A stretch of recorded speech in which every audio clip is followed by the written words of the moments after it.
নমস্কার, এনটিভি ফুডে আপনাদের সকলকে স্বাগত। আজ আমি একদম ফ্রেশ ইলিশ মাছ দিয়ে তৈরি করছি ইলিশ পাতুরি, সঙ্গে ইলিশ মাছ ভাজাও থাকছে। এখানে একদম ফ্রেশ একটা ইলিশ মাছ নিয়েছি। প্রথমে আমি মাছটা কেটে নিয়েছি, তারপর নুন হলুদ মাখিয়ে নিয়েছি। মাছটা দেখেই বুঝতে পারছেন একদম ফ্রেশ আর বড় সাইজের মাছ। আমি এখানে নুন হলুদ ভালো করে একটু মাখিয়ে নিয়ে কয়েকটা মাছ আমি ভেজে তুলে রাখবো।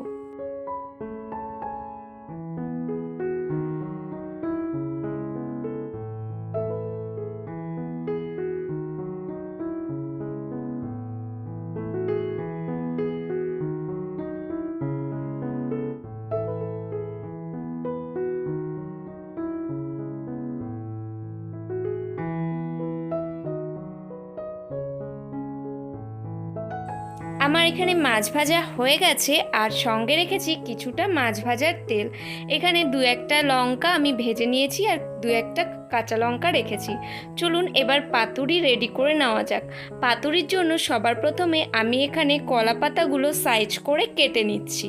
তারপর এই কলা পাতাগুলো আমি সামান্য গ্যাসে এপিট ওপিট করে সেঁকে নেব। গ্যাসের ফ্লেমটা একদম লো করে রেখেছি। তারপর কলা পাতাটা আমি ভালো করে সেঁকে নিচ্ছি, যার ফলে আমরা যখন এই কলা পাতার মধ্যে মাছ দিয়ে মুড়বো, কলা পাতাটা ইজিলি আমরা ভাজ করতে পারবো।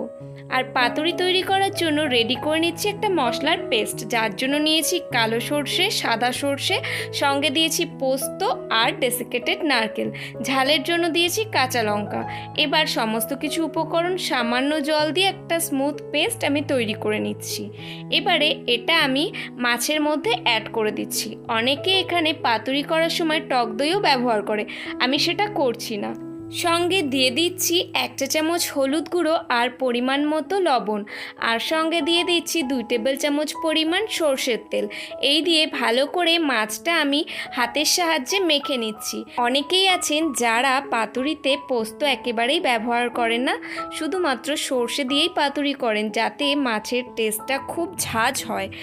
আমার বাড়ির টেস্টের অ্যাকর্ডিং আমি কিন্তু খুব ঝাঁঝ এখানে করছি না, তাই আমি সামান্য পোস্ত ব্যবহার করেছি। এবারে চলুন ম্যারিনেট করে রাখা মাছগুলো একটা করে কলা পাতায় আমি দিয়ে দিচ্ছি। সঙ্গে দিয়ে দিচ্ছি সামান্য একটু মশলা, আর ওপর থেকে দিয়ে দেব একটা কাঁচা লঙ্কা, আর সঙ্গে আমি দিয়ে দিচ্ছি 1 চা চামচ পরিমাণ মতো সর্ষের তেল। তারপর এটা মুড়ে নিচ্ছি।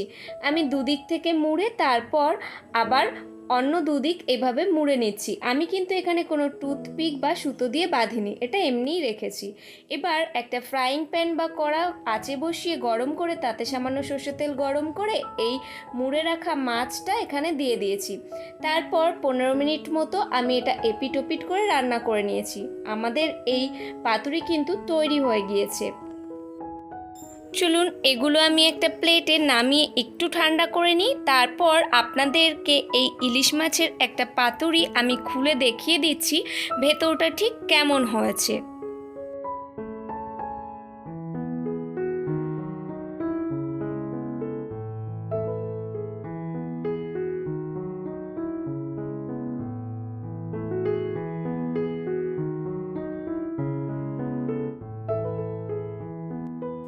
এবারে এই ইলিশ মাছের পাতুরিটা আমি সার্ভ করে নিচ্ছি গরম গরম ভাতের সঙ্গে। ইলিশ মাছ ভাজা, সঙ্গে ইলিশ মাছ ভাজার তেল, কাঁচা লঙ্কা আর এই ইলিশ মাছের পাতুরি।